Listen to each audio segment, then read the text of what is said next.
विवेक चूड़ामणि के विषय में आत्मचिंतन कैसे करें, इस विषय को हमने लिया है। आत्मचिंतन हम कैसे करें? अब ये बड़ी सी बात है कि चिंतन की बात होती है और आत्मचिंतन करना चाहिए। सिंपल वे में इसका अगर अर्थ समझेंगे कि आत्मचिंतन हम कैसे करें, कई लोगों का ये प्रश्न रहता है कि आत्मचिंतन करना किसको कहते हैं और आत्मचिंतन कैसे करना चाहिए। तो आज हम इसी विषय पर चर्चा करेंगे और इसके सही अर्थ को समझने का प्रयास करेंगे। आदि गुरु शंकराचार्य इस विषय को ले रहे हैं, आत्मचिंतन के विषय को। तो वो किस प्रकार से ले रहे हैं, आत्मचिंतन के विषय को कैसे समझा रहे हैं, उसको भी हम समझने का अच्छे से प्रयास करेंगे कि आत्मचिंतन को आदि गुरु शंकराचार्य ने कैसे समझाया है, कैसे बताया है। ठीक। तो आत्मचिंतन, थोड़ा सा हम सोचे कि अब एक जनरल वे में, सामान्य स्तर पर लोग आत्मचिंतन को क्या समझते हैं? वो समझते हैं आत्मचिंतन मतलब कि अपने आप में किसी विषय पर चिंतन करना, जिसमें कोई दूसरा इन्वॉल्व ना हो। जैसे मान लीजिए कि किसी विषय पर, राजनीति के विषय पर चिंतन चल रहा है, तो 4 लोग बैठे हुए हैं, आपस में डिस्कशन कर रहे हैं। तो हम कहेंगे कि भाई वो राजनीतिक चिंतन चल रहा है, सामूहिक चिंतन है। अब आत्मचिंतन क्या है? तो बोलेंगे कि जब कोई ना हो और आप अकेले बैठकर या एकांत में बैठकर या आप अकेले ही आप बैठे-बैठे कुछ सोच रहे हैं और चिंतन कर रहे हैं, एनालिसिस कर रहे हैं, तो आप उसे आत्मचिंतन कह सकते हैं। कुछ लोग ऐसा समझते हैं आत्मचिंतन के विषय में। और आत्मचिंतन के विषय में ऐसा ही परिभाषा देते हैं। खुद के बारे में निर्णय करना, अगर हमें कोई निर्णय करना है, कोई डिसीजन लेना है, कोई कर्म करना है, हमारे द्वारा कोई कर्म होना है और हमें कर्म करना है, तो हमें खुद सोचना है कि हमें आत्मचिंतन करना चाहिए। तो हम उसका निर्णय हमें लेना है, वो हमारा काम है, दूसरा कोई नहीं ले सकता। तो आत्मचिंतन करेंगे कि हमें ऐसा करना चाहिए या नहीं करना चाहिए, हमें वैसा करना चाहिए या नहीं करना चाहिए। ठीक। तो ये आत्मचिंतन होता है। तो स्वयं में चिंतन करने को लोग आत्मचिंतन भी कह देते हैं। तो आत्मचिंतन सेल्फ एनालिसिस को भी लोग समझते हैं, आत्म अवलोकन करना, वैसे आत्म विश्लेषण अर्थात अपना विश्लेषण करना, मन का विश्लेषण करना, अपने विचारों का विश्लेषण करना, अपने कर्मों के, अपने कार्यों की समीक्षा खुद से करना, स्वयं में ही करना, introspection, self introspection, self analysis, आत्मविश्लेषण, इस तरह की क्रियाओं को भी लोग आत्मचिंतन कह देते हैं। इस तरह की क्रियाओं को भी जो आत्मविश्लेषण है या आत्म अवलोकन है, इंट्रोस्पेक्शन है, सेल्फ इंट्रोस्पेक्शन है, तो इसको भी लोग आत्मचिंतन का, हम अपने कमियों को देखें, बुराइयों को देखें, हम अपनी बुरी आदतों को देखें, उन्हें दूर करने का विषय करें, प्रयास करें, अभ्यास करें, प्रयत्नरत रहें। ठीक है?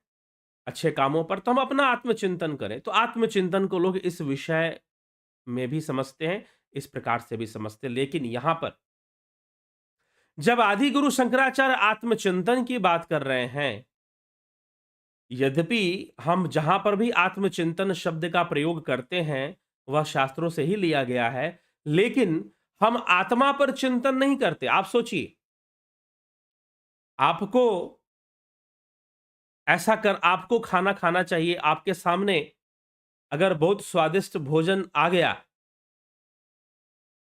अब जो है बहुत स्वादिष्ट मिठाई आ गई, अब आपको चिंतन करना है मैं खाऊं कि ना खाऊं। अगर आप डायबिटिक पेशेंट हैं, तो आप सोचेंगे कि मैं खाऊं कि ना खाऊं, मुझे खाना चाहिए कि नहीं खाना चाहिए। अब कोई दूसरा तो नहीं सोच रहा ना, आप अपने आप में ही सोच रहे हैं। तो इस क्रिया को भी लोग आत्मचिंतन कह देते हैं। लेकिन यहां पर आदि गुरु शंकराचार्य जिस आत्मचिंतन की बात कर रहे हैं, वह यह आत्मचिंतन नहीं होगा। क्यों नहीं होगा?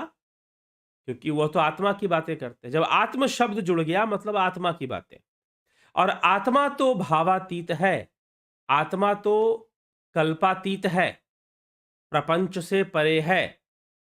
मायातीत है, कल्पातीत है, भावातीत है। और जब आत्मा भावातीत है तो उसका इस प्रकार से चिंतन, विचारों में उसका चिंतन कैसे होगा? विचारों में उसका चिंतन कैसे होगा? तो एक तो आत्मचिंतन का यह भाव बनता है कि आप अपने आप में ही कुछ सोच रहे हैं, कोई आपको काम करना है, कोई डिसीजन मेकिंग वर्क है आपका, तो उसमें डिसीजन लेना है, आपको ही लेना है, कोई दूसरा नहीं लेगा। भाई, मिठाई सामने आ गई, गुलाब जामुन आ गए गरम गरम सर्दियों के मौसम में, आपको है डायबिटीज,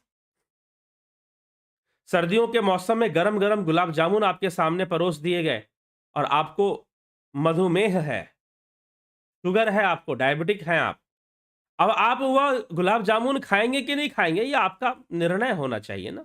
आप निर्णय लेंगे कि खाएंगे कि नहीं खाएंगे।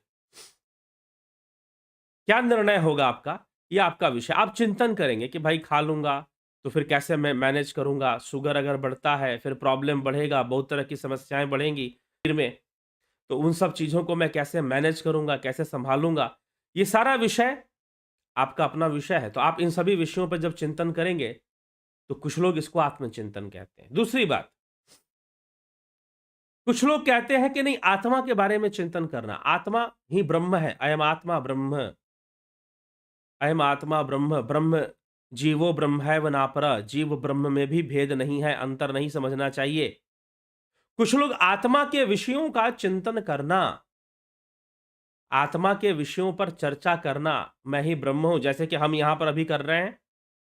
हम अभी यहां पर बैठ के बातचीत कर रहे हैं, आत्मा विषय पर चर्चा करते हैं, विवेक चूड़ामणि पर चर्चा करते हैं, तत्व चर्चा करते हैं। यहां पर जब ब्रह्म की चर्चा हो तो तत्व की चर्चा है। तो फिर तत्व चर्चा हम यहां पर करते हैं तो उस समय कुछ लोग इसको भी आत्मचिंतन कहते हैं, स्वाध्याय कहते हैं, शास्त्र अध्ययन भी इसको भी आत्मचिंतन लोग कह देते हैं कि हम अहम ब्रह्मास्मि पे चिंतन कर रहे हैं, शास्त्र वाक्यों पर चिंतन कर रहे हैं, तो इसको भी आत्मचिंतन कुछ लोग मानते हैं। परंतु प्रश्न यही उठता है कि जो आत्मा भावातीत है उसका भला चिंतन कैसे होगा? जो भावातीत है, जो कल्पातीत है, क्योंकि जब भी आप चिंतन करते हो तो उसमें आप भावनाओं को ले आते हो, कल्पनाओं को ले आते हो, विचारों को ले आते हो। और आत्मा तो विचारातीत है, आत्मा तो कल्पातीत है, आत्मा तो भावातीत है।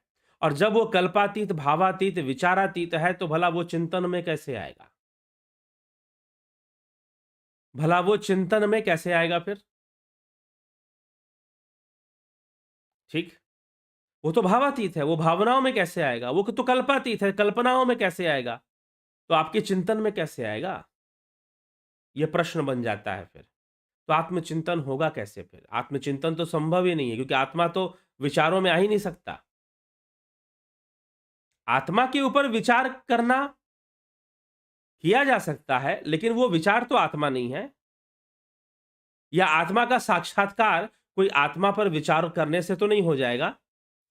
इसीलिए तो आदि गुरु शंकराचार्य ने पीछे अभी कहा ना, निधिध्यासन की चर्चा करते हुए, वारे आत्मा श्रोतव्यो मंतव्यो द्रष्टव्यो निधिध्यास्तव्यो, कि श्रवण करने से बेहतर है मनन करो, मनन करने से बेहतर है दर्शन करो, और दर्शन से बेहतर है ध्यान करो। ध्यान करो, ठीक है। तो श्रवण करना या मनन करना कोई आत्मचिंतन नहीं है। हाँ, आत्मा पर आप विचार कर रहे हैं, वैचारिक अवस्था में हैं आप आत्म स्थिति में नहीं बने हुए, बिना बने हुए ही आप विचार कर रहे हैं, तो चिंतन चल रहा है, विचार चल रहा है। लेकिन यहां पर आत्मचिंतन शब्द को जो आदि गुरु शंकराचार्य समझा रहे हैं, वो यह कह रहे हैं कि चित्त का आत्मा में स्थित होना ही आत्मचिंतन है। चित्त का आत्मा में स्थित होना ही आत्मचिंतन है। अगर आप आत्मचिंतन करना चाहते हैं तो यहां आदि गुरु शंकराचार्य के अनुसार चित्त वृत्तियों का निरोध कर देने से जो अवस्था प्राप्त होती है, स्वरूप की उपलब्धि होती है। चित्त वृत्तियों का निरोध कर देने से, प्रपंच का बाध कर देने से, इंद्रिय अनुभूतियों का निरोध कर देने से जो अवस्था प्राप्त होती है वह स्वरूप की अवस्था है, वह आत्म स्थिति है। उसमें चित्त को बनाए रखना, उसमें चित्त को बनाए रखना ही आत्मचिंतन है। उसमें चित्त की अवस्था को बनाए रखना ही आत्मचिंतन है, ऐसा आदि गुरु शंकराचार्य यहां पे कह रहे हैं। इसलिए आत्मचिंतन कैसे करें? तो आत्मचिंतन वैसे तो कई प्रकार से आत्मचिंतन हो जाता है। हम अपने आप में कुछ विचार कर रहे होते हैं तो उसको भी आत्मचिंतन कहते हैं। कोई डिसीजन लेना है उसके लिए हम सोच रहे हैं तो वो भी आत्मचिंतन कहलाता है। या फिर आत्मा या शास्त्र वाक्यों पर विचार कर रहे हैं, वेदांत वाक्यों पे हम विचार कर रहे हैं। वेदांत वाक्यों पर, तत्वमसि पर विचार कर रहे हैं, अयमात्मा ब्रह्म पे विचार कर रहे हैं, अहम ब्रह्मास्मि पे विचार कर रहे हैं, तो कुछ लोग इसको भी आत्मचिंतन कहते हैं। लेकिन इन सब से हटकर,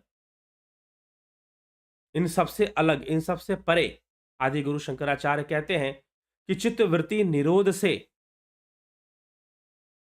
जो अवस्था बनती है, चित्त वृत्ति निरोध से जो अवस्था बनती है, उसमें जो स्वरूप की उपलब्धि होती है, उसमें जो आत्मा की स्थिति बनती है, उसमें अपने चित्त को हमेशा बनाए रखना आत्मचिंतन है। इसको उन्होंने आत्मचिंतन कहा है। इसको उन्होंने आत्मचिंतन कहा है। ये हमें समझना। आइए चलिए श्लोक देखते हैं कि श्लोक क्या कहते हैं विवेक चूड़ामणि के। चित्त मूलो विकल्पो अयम चित्ताभावेन कश्चन अतश्चित्तम समाधेहि प्रत्यग रूपे परमात्मनि परात्मनि। यह विकल्प चित्त मूलक है। यह विकल्प चित्त मूलक है। चित्त का अभाव होने पर इसका कहीं नाम निशान भी नहीं रहता। इसलिए चित्त को, अब जो किसका कौन सा विकल्प चित्त मूलक है भाई? पीछे के चर्चा में जो हमने सुना था, रज्जू में सर्प का दिखाई देना, रज्जू में सर्प का भास होना, यह चित्त मूलक है। विकल्प दिखाई दे रहा है ना, वैकल्पिक वस्तु दिखाई दे रही है ना, सत्य तो दिखाई नहीं दे रहा है। सत्य तो रस्सी है, रस्सी में सांप दिखाई दे रहा है, तो चित्त मूलक है। तो चित्त का निरोध हो जाने से कुछ भी नहीं होगा। फिर यही यहां पर समझाया जा रहा है। तो आत्मचिंतन का विधान यही है कि विकल्प जो है वो चित्त मूलक है। चित्त का अभाव होने पर, वास्तव में चित्त का अभाव होने का मतलब है चित्त वृत्ति का अभाव होना। चित्त वृत्ति का अभाव होना। तब चित्त वृत्ति का अभाव हो जाएगा, जब चित्त वृत्ति का अभाव हो जाएगा तो फिर क्या होगा? स्वरूप की स्थिति बन जाएगी। तो चित्त का अभाव होने पर इसका कहीं नाम निशान नहीं रहेगा। इसलिए चित्त का प्रत्यक्ष चैतन्य स्वरूप आत्मा में स्थित हो जाएगा। स्थित करो। किमपि सतत बोधम केवलानंद रूपम निरूपमतिवेलम नित्य मुक्तम निरीहम निर्वधि गगनाभम से निष्कलम निर्विकल्पम हृदय कलयति विद्वान ब्रह्म पूर्णम समाधौ। किसी नित्य बोध स्वरूप केवलानंद रूप उपमा रहित कालातीत नित्य मुक्तम निश्चेष्टम, निश्चेष्ट और नित्य मुक्त आकाश के समान असीम कला रहित निर्विकल्प पूर्ण ब्रह्म का विद्वान समाधि अवस्था में अपने अंतःकरण में साक्षात अनुभव करते हैं। ये चित्त की शांति, चित्तवृत्ति का निरोध समाधि अवस्था में ही संभव हो पाती है। प्रकृति विकृत शून्य भावनातीत भावम समरसम समानम मान संबंध दूरम निगम वचन सिद्धम नित्यमस्स मत प्रसिद्धम हृदय कलयति विद्वान ब्रह्म पूर्णम समाधौ। कारण और कार्य से रहित मानवी भावना से अतीत समरस उपमा रहित प्रमाणों की पहुंच से परे वेद वाक्यों से सिद्ध नित्य अस्मत् रूप से स्थित पूर्ण ब्रह्म का विद्वान समाधि अवस्था में अपनी अंतःकरण में अनुभव करते हैं। ठीक, अंतःकरण के अंतर्गत ही प्रतिबिंबित हो जाता है सब कुछ। ठीक, अजर अमर आभास शून्य, अजर अमर आभास शून्य वस्तु स्वरूप निश्चल जल राशि के समान नाम रूप से रहित गुणों के विकार से शून्य नित्य शांत स्वरूप और अद्वितीय पूर्ण ब्रह्म का सभी ज्ञानी समाधि अवस्था में अनुभव करते हैं। अपने स्वरूप में चित्त को स्थिर करना चाहिए। आदिगुरु शंकराचार्य कहते हैं, अगले श्लोक में कहते हैं, बहुत सुंदर बात यहां लिखी गई है, समाहितांतकरणम स्वरूपे विलोकय आत्मन खंड वैभवम, आत्मनम खंड वैभवम विछंदी बंधम भवगंध गंधितम यत्नेन पुंस्तव सफली कुरुष्व। अपने स्वरूप में चित्त को स्थिर करके, अपने स्वरूप में चित्त को स्थिर करो। अर्थात जब तुम चित्त वृत्ति का निरोध कर दोगे, स्वरूप की उपलब्धि हो जाएगी, उसमें स्थिर करो, उस अवस्था को बनाए रखो। अपने स्वरूप में चित्त को स्थिर करके अखंड ऐश्वर्य संपन्न आत्मा का साक्षात्कार कर लो।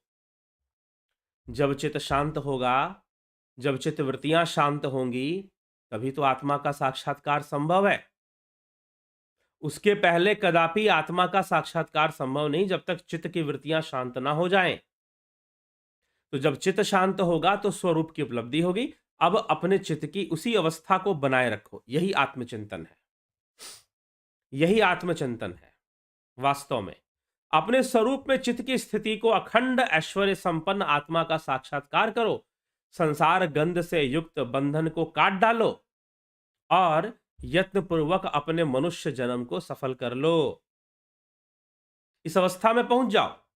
सर्वोपाधि विनिर्मुक्तम सचिदानंदम द्वयम भाव्य आत्मानम आत्मस्थम न भूयः कल्प से अधवने। समस्त उपाधियों से रहित अद्वितीय सचिदानंद स्वरूप अपने अंतःकरण में स्थित आत्मा का चिंतन करते रहो। इससे तुम फिर संसार चक्र में नहीं पड़ोगे।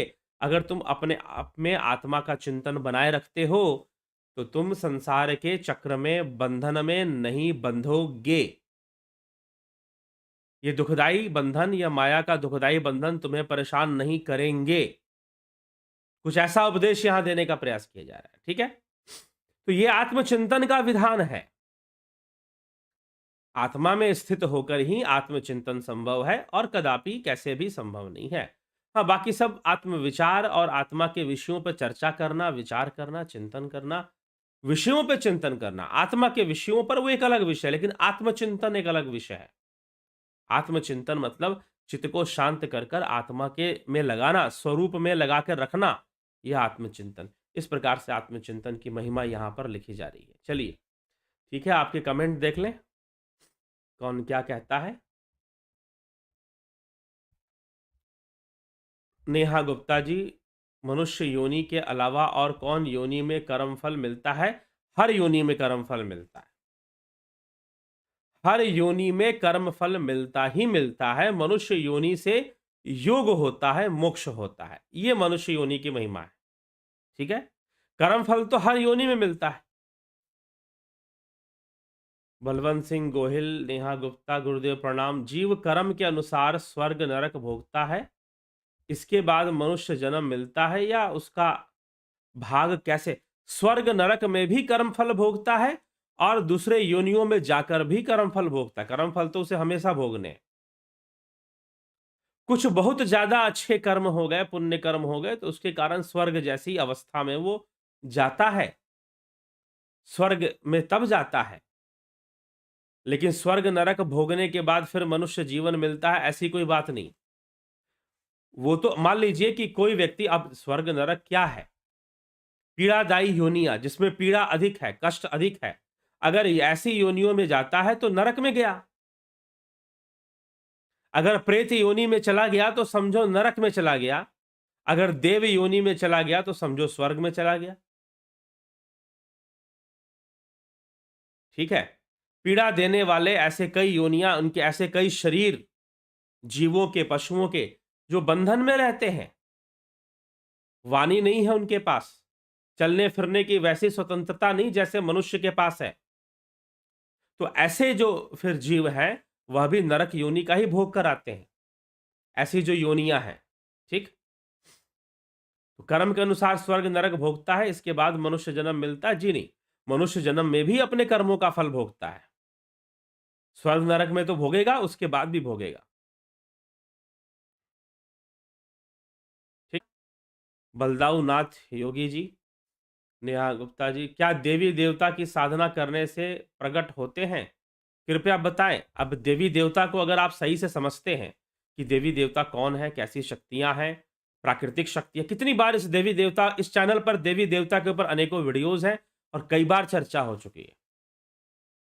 अगर वो बात अच्छे से समझ में आ जाती है, नहीं तो अगर लगता है कि देवी देवता कोई आसमानी ताकत है जो प्रकट हो जाएंगे और चमत्कारी की तरह कुछ कर देंगे, तो फिर बात गलत हो जाएगी फिर। इसलिए देवी देवता पर हमने कई वीडियोस बनाए हैं, उनको सुनिए। अगर वो बात समझ में आती है तो फिर देवी देवताओं के दर्शन होते हैं। ठीक? नहीं, तो अगर कुछ अलग अप्राकृतिक सी बात अगर समझ में आ गई है देवताओं के विषय में, तो फिर वो देवी देवता प्रकट नहीं हो पाते फिर। ठीक है? वो है प्राकृतिक रूप से देवी देवताएँ, इंद्रियों को भी देवता कहा है। उपनिषदों में तो आखिर में बृहदारण्यक उपनिषद में 33 देवी देवताओं की चर्चा भी है और अंत में आत्मा को ही एक देव बताया गया है। आत्मा ही परम देव है, ऐसे भी बताया गया है। ठीक है? तो ये इसमें कई बातें आ जाएँगी, उन सारी सारी बातों को समझना पड़ेगा तब क्लियर होगा। ठीक? मीमांसा के अनुसार नित्य प्रलय और नित्य सृष्टि हो रही है। आगे से भविष्य में देखिए, एक बात मैं आपको बता रहा हूँ, आने वाले समय में, भविष्य में ऐसा होगा कि जो लोग प्रश्न करेंगे और जो विषय पे चर्चा चल रही है, उस विषय से हटके अगर प्रश्न करेंगे, तो हो सकता है कि उनके प्रश्नों को डिलीट भी किया जाए। ठीक है? अभी वो व्यवस्था हम नहीं लाए हैं, तो अभी तो चल रहा है, लेकिन भविष्य में निश्चय ही वो व्यवस्था आएगी। ठीक? ए.के. भट्ट जी, मीमांसा के अनुसार नित्य प्रलय और नित्य सृष्टि हो रही है। कैसे हो रही है? इसमें कोई समझने वाली बात नहीं है। आपके बॉडी के अंदर नित्य नए सेल बन रहे हैं और डेड सेल निकल रहे हैं। बालों के रूप में, नाखून के रूप में, मल के द्वारा कई आपके डेड सेल जो है शरीर से निकल रहे हैं और नए सेल बन रहे हैं। आप खुद देख लीजिए, कई पुरानी चीज़ें आप आस-पास देखिए, जिस शहर में रहते हैं, जिस गाँव में रहते हैं, कई पुरानी चीज़ें खत्म हो गई, नई चीज़ें बन गई। कई पुराने पेड़ कट गए, नए पेड़ पैदा हो गए। ठीक है? तो सृष्टि और प्रलय, ये तो एक छोटा-छोटा यूनिट लेवल पे बात हो रही है, लेकिन बड़े लेवल पर भी बड़े-बड़े परिवर्तन आ रहे हैं। ठीक है? आज जो समय है, शायद वो नहीं रहेगा, कोई दूसरा समय आ जाएगा। शायद दूसरी चीज़ें विकसित हो जाएँगी, कोई नई चीज़ें डेवलप कर जाएँगी। ठीक है? ये चीज़ है।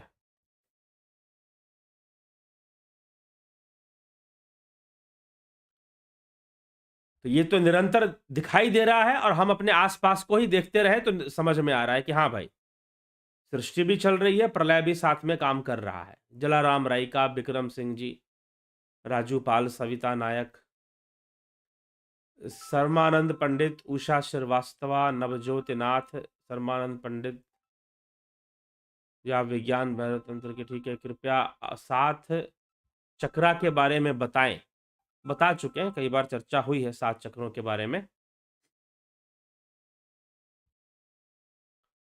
शिवम भट्ट जी, अवनी प्रधान जी, शंकर प्रसाद, टी.आर. राठिया, शर्मानंद पंडित।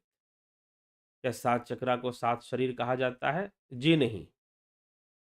माधुरी कोले जी, गंभीर शाह, विंदेश्वरी मिश्रा, आप सब कुछ जानते हैं, जैसा उचित समझें। ठीक है। रमेश पेशवानी जी, बहुत अभिनंदन। पिंटू वासवा जी, इस ब्राह्मण का नियंत्रण आत्मा करती है? जी।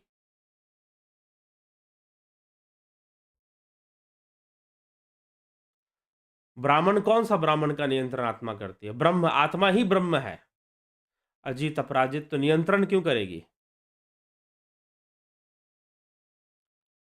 अनिल कुमार, रूपलाल विश्वकर्मा, कैलाश बड़े, योगेंद्र पंडित, आदित्य अवधि निवाड़ी। ठीक है। कल्पना बाड़गे, ठीक। खरक सिंह जी,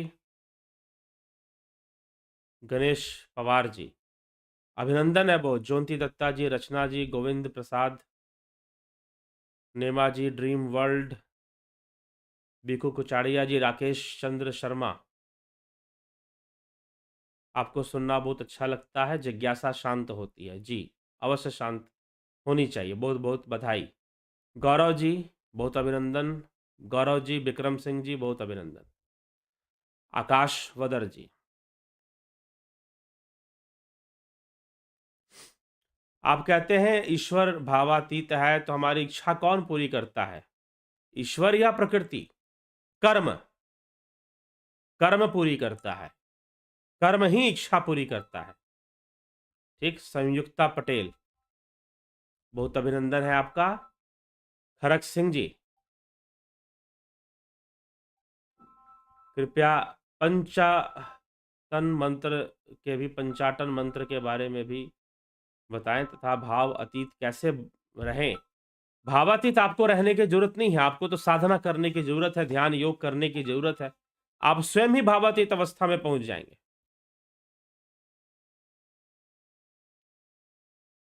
ठीक,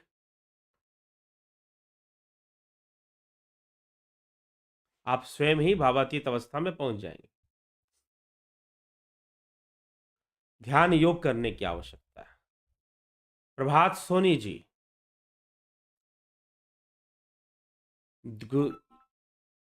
सतयुग, द्वापर युग, त्रेता युग में राम के अवतार होता है, तो क्या हर युग में भगवान अवतार लेते हैं?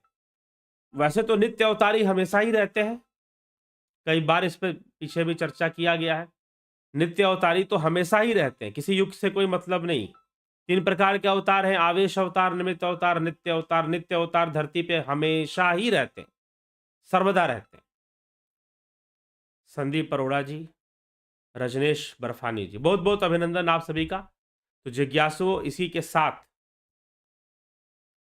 जो है, अब हम इस विचार को विराम देंगे, आज इस चर्चा को यहाँ पर विराम देंगे, और चर्चा को विराम देकर कल फिर मिलते हैं 9 बजे लाइव चर्चा में। किसी और महत्वपूर्ण विषय पे हम लाइव चर्चा करेंगे और पूरा पूरा इसका लाभ उठाएंगे। ठीक, ओम तत्सत। आप सभी से इसी के साथ विदा लेते हैं। नेचुरोपैथी का कोर्स शुरू हो चुका है, आप ज्वाइन करना चाहते हैं ज्वाइन कर सकते हैं, अभी एक भी लाइव क्लास उसकी नहीं हुई है। ध्यान योग का भी कोर्स शुरू हो चुका है। अब ये सारी कोर्सेज 1 महीने बाद ही, आपको जो ज्वाइन करेंगे वो 1 महीने बाद के ही उनको होगा, अगर लेट करते हैं तो। अभी करना है तो 1 दिन का समय, मात्र 1 दिन का समय, इससे ज्यादा नहीं, मात्र 1 दिन का समय। कई लोगों ने फोन कर मैसेज करके पूछा है मुझे, इसलिए बोल रहा हूं। व्हाट्सअप किया है कि मुझे ज्वाइन करना है, देर मत कीजिए, ठीक है, ज्वाइन कर लीजिए। अगर नहीं करते हैं तो अब फरवरी में 11 या 14 तारीख से ही ये कोर्स शुरू होगा, उसकी अलग से अनाउंसमेंट होगी। 1 महीने बाद ही होगा। मैंने पहले कल भी कह दिया था कि 2 बार कोर्सेज चलती हैं ध्यान योग की, अब एक ही बार चलेगी। भविष्य में दोबारा 2 बार चलाएं वो एक अलग बात है, अभी लेकिन अभी के अनुसार एक ही बार महीने में चलेगी। ध्यान योग का कोर्स भी एक बार, और प्राकृतिक चिकित्सा का कोर्स भी एक ही बार चलेगा। तो अगर ज्वाइन नहीं किए हैं प्राकृतिक चिकित्सा और चाहते हैं कि 1 महीना मेरा बच जाए, इसी महीना में कोर्स पूरा कर लूं, तो ज्वाइन कर लीजिए। नहीं तो ठीक है, फिर नेक्स्ट मंथ आप करिएगा, बहुत अच्छी बात है, कोई उसमें नुकसान नहीं होने वाला। ठीक है, तो चलिए इसी के साथ विराम लेते हैं। बहुत बहुत आभार आप सभी का।